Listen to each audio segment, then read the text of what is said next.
you recording? Your wrist. For what? What are you arresting me for? Because here's the deal, okay? You didn't identify yourself. Okay. I told you my name. I gave you my name, my first name, my last name, and my date of birth. Failed to identify what state you're out of. I have said, no idea who you are. I didn't understand your question. I said, what do you mean? I said, I work here. I work here. So obviously, please put your other hand behind your back. Please call a You're cop. turning. A North Carolina Highway Patrol officer was trying to detain this woman who is evidently the mother of the TikToker who posted this video. We'll meet her in a minute. Now, according to the audio, the officer said that this woman was being detained because she failed to identify herself and failed to identify what state she was out of. With that said, since this video was just posted yesterday, we don't have a police report detailing what led to the stop. And of course, what happened before the camera started rolling. But we do know what happened next. Call another cop right now. What are you doing? What are you doing? What are you doing? I didn't do anything. What are you doing? For what?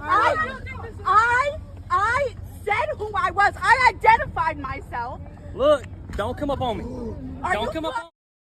She's a child. Well, tell her to get back in the car. Stop. Call a cop right now. Call a Get in the cop car. right now. Get in the your car. phone out. Get your phone out and record. Record it. Record everything.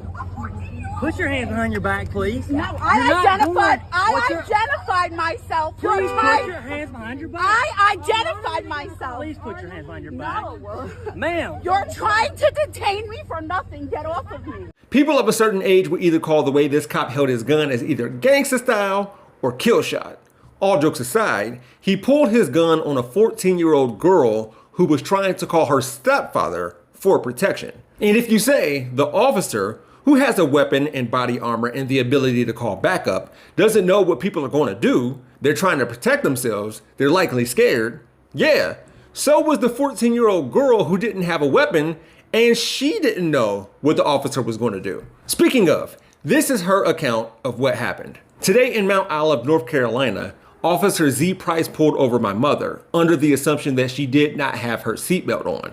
He then asked for her identification, and she did not have her ID on her. After she gave him her full name and date of birth, he continues to rip my mother out of her vehicle and fails to tell her why she was being detained.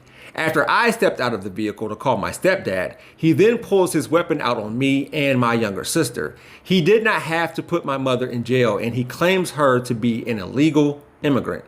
And they also stated that my mother lied about her name being Anna. The officer failed to read her the Miranda rights, and he also did not have his body cam on and refused to bring a female officer to search her. Please help me and my 3 younger siblings to raise money to get our mom home. Anything helps. Our GoFundMe will be in my bio. I'm eager to hear Officer Z. Price's account of this situation. And again, we don't know all the details. But if you're the type of person who wouldn't trust what a 14-year-old TikToker claims about such a police interaction, are you willing to listen to a grown man who is a trained officer that pulled a gun out on an unarmed 14-year-old TikToker? Controversial photo reveals undeniable truth about racism. In order to watch this video, you can find a link for it in the description below. For more of my content, look for me at my YouTube channel called We Gonna Be Alright, or click on the Jeff Wiggins hashtag. My architect knows Japanese.